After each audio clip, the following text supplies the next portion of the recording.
Viernes de Espíritu Canal, hoy 15, hoy medio mes de diciembre. Nos queda muy poquito de este 2024. En el nombre del Padre, del Hijo y del Espíritu Santo. Amén. Te pedimos, Señor, en este camino ya hacia el tercer domingo de Adviento próximamente, en el domingo de Gaudete, te pedimos esa presencia de tu vida entre nosotros, que nos ayudes a valorar, a celebrar, a prepararnos hacia la Navidad. Gracias, Señor, porque a pesar del gran frío, nuestro corazón arde en deseos de amar. Bendito seas, en el nombre del Padre, del Hijo y del Espíritu Santo.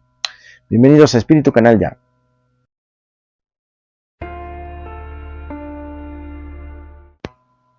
Lectura del Santo Evangelio según San Mateo, capítulo 11, versículos 16 al 19. En aquel tiempo Jesús dijo: ¿Con qué podré comparar a esta gente?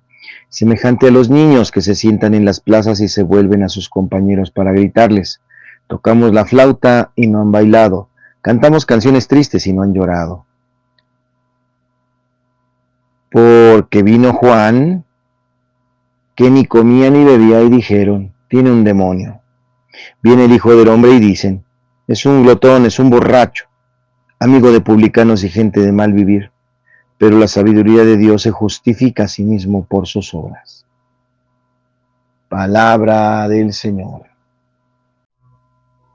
Pues la gente rara discute con Jesús, le ponen pruebas, tratan de hacerlo caer en trampas, porque en ellos hay precisamente una resistencia a ser salvados.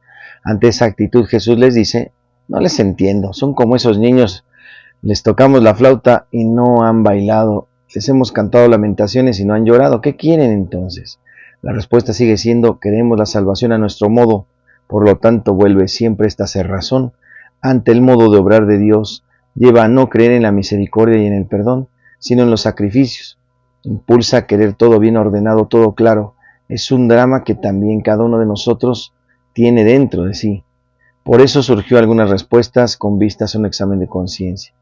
¿Creo que Jesús es el maestro que enseña la salvación, o voy a por doquier siguiendo a gurús, a brujos, a magos, a personas que me enseñen otra cosa?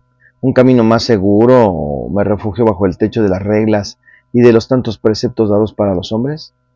Y así me siento seguro, y con esta seguridad es algo duro decir esto: ¿compro mi salvación, que Jesús da gratuitamente con la gratitud de Dios?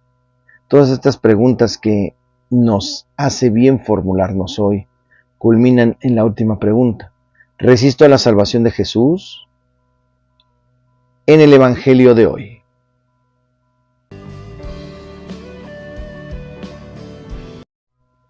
En el tema de hoy, Gaudete. El tercer domingo de Adviento que vamos a celebrar se le conoce bajo la expresión latina de Gaudete, el cual proviene de antífona de entrada Gaudete in Domino semper, que significa gocen o alegrense siempre en el Señor. Gaudete técnicamente es gozo. De gaudium, de gauden, ahí está. De hecho, en este tiempo se sugiere que los arreglos florales sean un tanto más discretos o con una cierta sobriedad, excepto para este domingo, cuyos arreglos quisieran detonar júbilo y gozo porque el Señor está cerca. Es decir, va increciendo la alegría, como lo sugieren en las situaciones litúrgicas, ¿no? Regocíjate, yermo sediento, que se alegre el desierto y se cubra de flores, que florezca como un campo de lirios, que se alegre y dé gritos de júbilo. Isaías 35. El Señor no quiere la muerte del pecador. Si el Señor viene y está cercano, no es para condenar al pecador. Por eso, el Evangelio de Mateo enuncia esta llegada bajo el título de Emmanuel, que significa Dios con nosotros, expresión que contrasta con la visión del Bautista. ¿Eres tú el que ha de venir o tenemos que esperar a otro? En efecto, Juan se imaginaba que la solución radical del pecado consistía en la eliminación definitiva de los pecadores. Como lo había dicho anteriormente, el Mesías tiene en su mano el bieldo y va a limpiar su era, recogerá su trigo en el granero, pero la paja la quemará con fuego que no se apaga. Dichoso aquel que no se siente escandalizado por mí. La respuesta de Jesús trae un elenco de varios milagros que a su vez manifiestan el cumplimiento de lo que él había dicho en el profeta Isaías. la curación de Dios de 2 ciegos, de un paralítico, de un leproso, un hombre mudo, la reanimación de la hija de uno de los jefes de la sinagoga. Todo ello se hace referencia a una buena noticia. El Mesías, el Emanuel, Dios con nosotros, el Hijo de Dios, condena el pecado, mas no al pecador, quien quiere darle la vida. Por eso la parte conclusiva del mensaje a San Juan es bellísima. Dichoso aquel que no se siente escandalizado por mí. En la traducción litúrgica escucharemos dichoso aquel que no se sienta defraudado por mí. En griego el término utilizado corresponde a escandalizo, normalmente usado para referirse a una piedra en la cual se tropieza.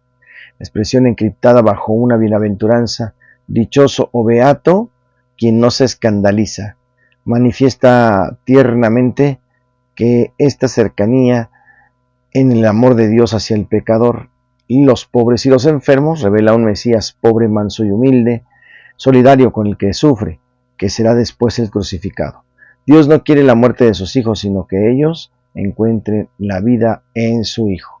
Celebremos próximo domingo, tercer domingo de Adviento, el Gaudete. En el tema de hoy.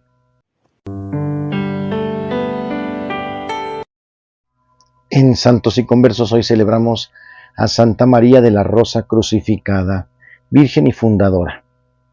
En Brescia de la Lombardía, Italia, Santa María Crucificada de Rosa, Virgen, que gastó sus riquezas y entregó ella misma por la salud de las almas y de los cuerpos del prójimo, para lo cual también fundó el Instituto de las Esclavas de la Caridad. Su beatificación fue el 26 de mayo de 1940 por el Papa Pío XII y la canonización fue el 12 de junio de 1954 por el Papa Pío XII.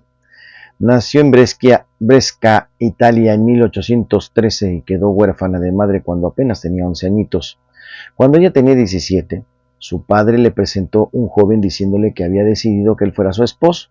La muchacha se asustó y corrió donde el párroco, que era un santo varón de Dios, a comunicarle que se había propuesto permanecer siempre soltera y dedicarse solo a las obras de bondad, a las obras de la caridad.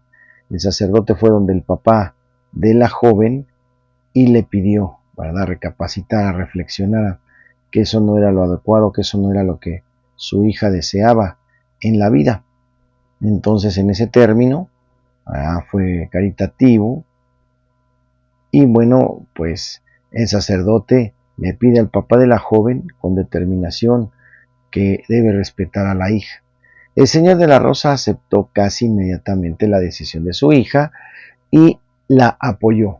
Más tarde, en la realización de sus obras de caridad, aunque muchas veces le parecían exageradas o demasiado atrevidas. El padre de María tenía unas fábricas de tejidos y la joven organizó a las obreras que allí trabajaban y con ellas fundó una asociación destinada a ayudarse unas a otras y ejercitarse en obras de piedad y caridad. En la finca de sus padres fundó también, con las campesinas de los alrededores, una asociación religiosa de las situaciones más fervorosas espirituales. En su parroquia organizó retiros y misiones especiales para mujeres, y el cambio y la transformación entre ellas fue tan admirable que el párroco le parecían a él que esas mujeres se habían transformado en otras, así de cambiadas estaban en lo espiritual. En 1836 llegó la peste de la cólera a Brescia, y María, con permiso de su padre, que se lo concedió con gran temor, se fue a los hospitales a atender a los militares de contagio. Luego se asoció con una viuda que tenía mucha experiencia en esas labores de enfermería, y entre las dos dieron tales muestras de heroísmo a atender a los apestados que la gente de la ciudad se quedó admirada. Después de la peste, como habían quedado tantas niñas huérfanas, el municipio formó unos talleres artesanales y las confió a la dirección de María de la Rosa Crucificada, que apenas tenía 24 años, pero ya era estimada en toda la ciudad. Ella desempeñó este cargo con gran eficacia durante 2 años, pero luego, viendo que en las obras oficiales se tropieza con muchas trabas que quitan la libertad de acción, ella dispuso, sin dudarlo, con gran amor, ¿verdad?, a apoyar precisamente a niñas huérfanas, pobres. Poco después abrió también un instituto para niñas sordomudas. Todo esto es admirable en una joven que todavía no cumplía ni siquiera, pues, los 20 años. Más adelante era de salud sumamente débil pero la gracia de Dios concede inmensas fortalezas. La gente se admira al ver que esta joven apóstol tenía cualidades excepcionales. Así, por ejemplo, un día en que unos caballos se desbocaron y amenazaban con enviar a un precipicio a los pasajeros de una carroza, ella se lanzó hacia el puesto del conductor y logró dominar al enloquecido caballo y detenerlo. En ciertos casos muy difíciles se escuchaban que sus labios tenían respuestas tan llenas de inteligencia que proporcionaban la solución a los problemas que parecían imposibles. En los ratos libres se dedicaba a leer libros de religión y llegó a poseer tan fuertes conocimientos teológicos que los sacerdotes se admiraban al escucharla.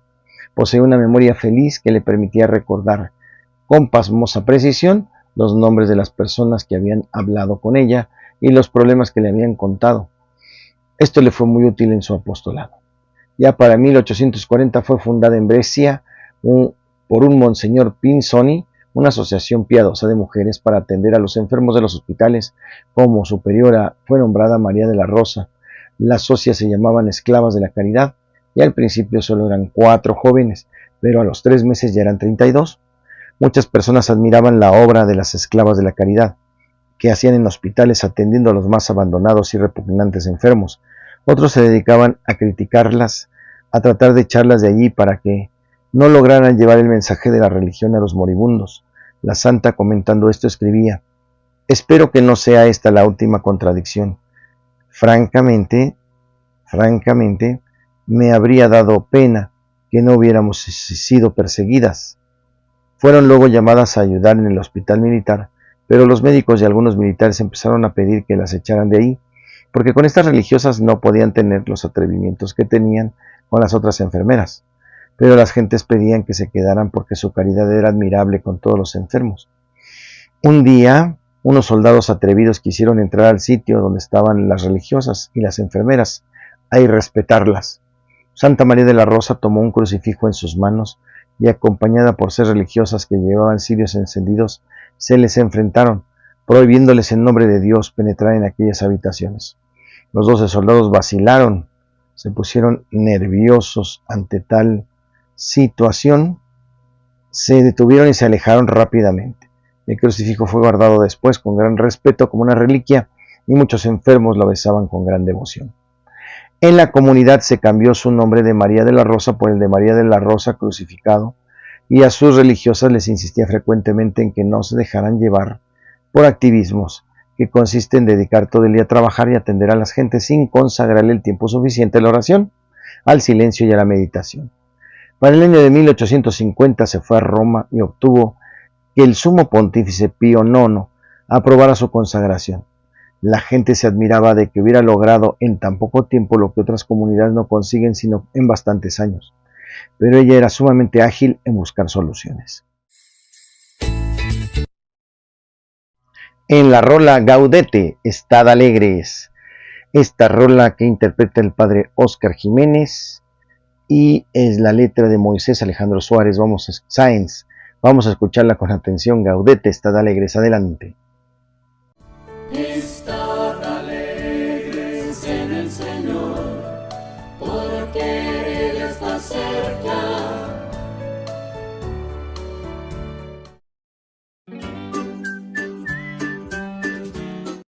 Y en el chiste, un señor se sienta en la peluquería, quiere que le corten el pelo en ese silloncito y le empieza a subir con una palanquita más alto, ¿verdad?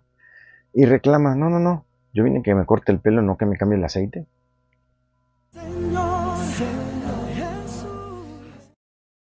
En Curiosidades de la Iglesia Católica, el Génesis reúne relatos que revelan la naturaleza de Dios y los inicios de su relación con la humanidad. Su propósito es demostrar que el plan de Dios es más fuerte que el pecado y la debilidad humana.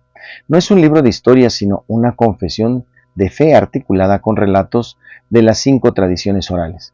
Se divide en 2 grandes partes. La primera parte, capítulo 1 al 11, muestra a Dios creador y Señor de todo. Contiene las tradiciones más antiguas de la humanidad y las más memorables de la Biblia.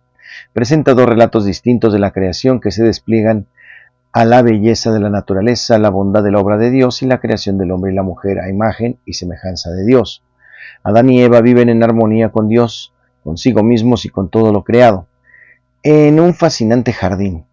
Al pecar todo cambia. Adán y Eva sienten separación, dolor e incluso la muerte. El pecado destruye a la familia representada en Caín y Abel, aniquilación de la humanidad representada por Noé y el diluvio. Se generan conflictos entre las naciones, como en la Torre de Babel.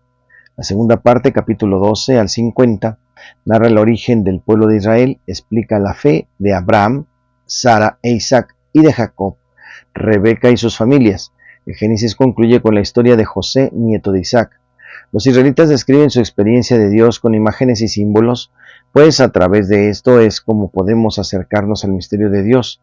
Por eso es importante descubrir su significado profundo sin despreciar las imágenes simbólicas como si fueran infantiles ni interpretarlas al pie de la letra. En curiosidades.